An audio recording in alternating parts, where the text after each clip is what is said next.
why won't we do that? Now, what's going on with these organisations? It's an absolute joke. They expect us to support this, and the whole system's completely and utterly corrupt. We've got a system that functions on itself simply because we participate in it. You know, we only need it because it's there. If it wasn't there, we wouldn't need it. And they arrange it that way, like with the analogy I told you about the driver's license earlier on.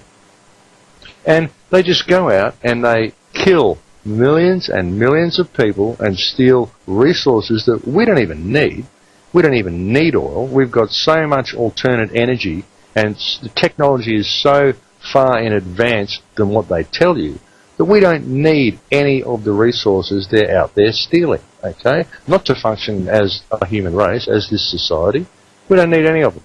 We don't need to run our cars on oil at all. There is so many other things we can use that are so much better, and they have the technology already.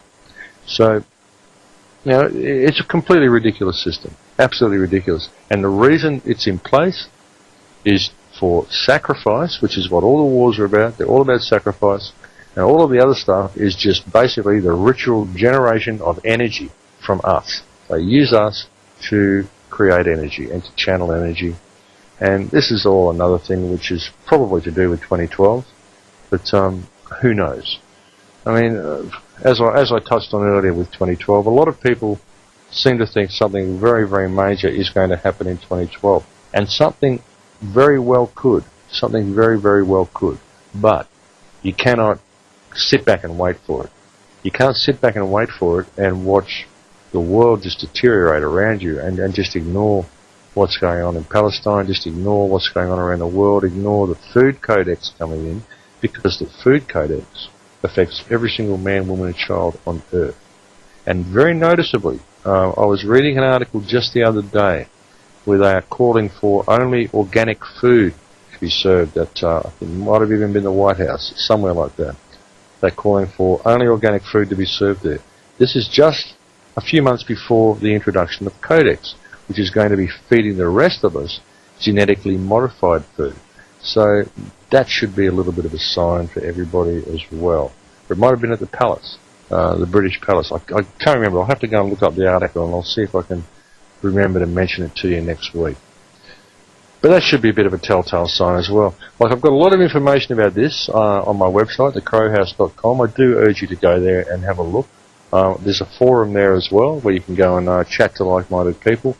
And I've also set up a Ventrilo voice server, so you can come and have a chat. I do get on the server quite a bit. It holds 50 people that can go in there and have conference meetings, so feel free to join us. Everything on the website is free. There is a donate button there if you can possibly drop $1 in the bin. It does function on public generosity.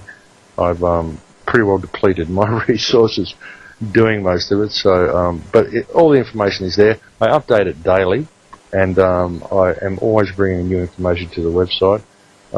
Part 2 of The Awakening should be finished within the next couple of weeks, time permitting, and I will hopefully have the information pack there very, very soon. A step-by-step guide, hopefully, to be able to free yourself from the system.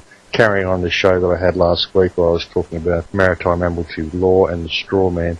I'll be trying to have Agent J on the show next week. Fingers crossed. I still haven't actually caught up with him, but I believe that I will be speaking to him on Monday and trying to organise him for the show on Wednesday. So that will be something certainly to look forward to. David Icke has actually agreed to come on the show in April, so that's another thing to look forward to. For anybody listening to this show that might be in Australia as well, David Icke is actually appearing in Australia this year on the 11th of April. You can go to my website, thecrowhouse.com, and you will find an ad for David Icke halfway down the page, and that will take you to a website run by a remarkable young man called Adam Davis, who runs the Australia Truth Movement, who I will also be trying to have on this show in the near future. I think it would be great to have him on because this is just a young guy. He's 25, 26 years old, and he's done all this just off the bat.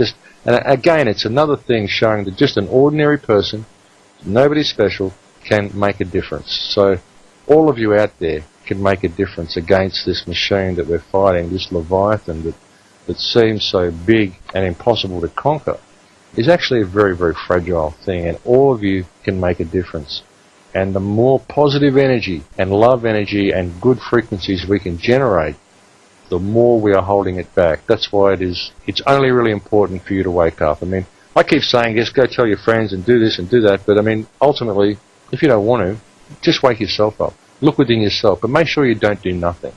Don't do nothing. If you're not there concentrating on awakening your inner potential, then do go and talk to other people about it, because just by doing so improves your knowledge. You find that the more you talk about this stuff to other people, if you do it in the right way and you do it in a positive way, then the more enlightened you become yourself in a lot of the key issues. So that's something to think about as well. But ultimately, just wake yourself up and tell your friends what's going on. If you live in Australia, try to get down and see David Icke. I might even be there myself. There's a good chance of it. So I might even see you there. You never know. I am probably going down. There's about an 80% chance at this stage that I will be there for the David Icke show. That's something to look forward to, absolutely. And do visit the website. And if you can, drop $1 in the bin, but it's all good. Do visit me on Ventrilo as well if you'd like to have a chat. You might find a few like-minded people in there at any stage, any time of the day. It's open 24 hours a day. You'll find the details on my website. If you go to my website, you'll see a little sign for the Ventrilo server. You can click there, go to the forums, download the Ventrilo client, and all the details are there on the forums of where the Ventrilo is and how you can join. Well, I think that's about it for us, folks. It has been wonderful talking to you again. I hope I don't babble too much and I talk a little bit coherently. It's a great honour, as I said before, to be filling in for John Lipscomb. I totally respect all of the work that John has done in his quest to wake people up and the effort and the expense, personal expense he's gone to do it. Thank you very much.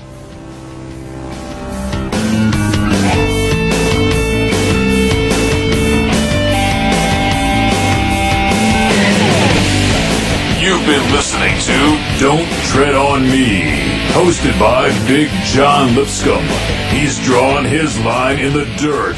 Have you?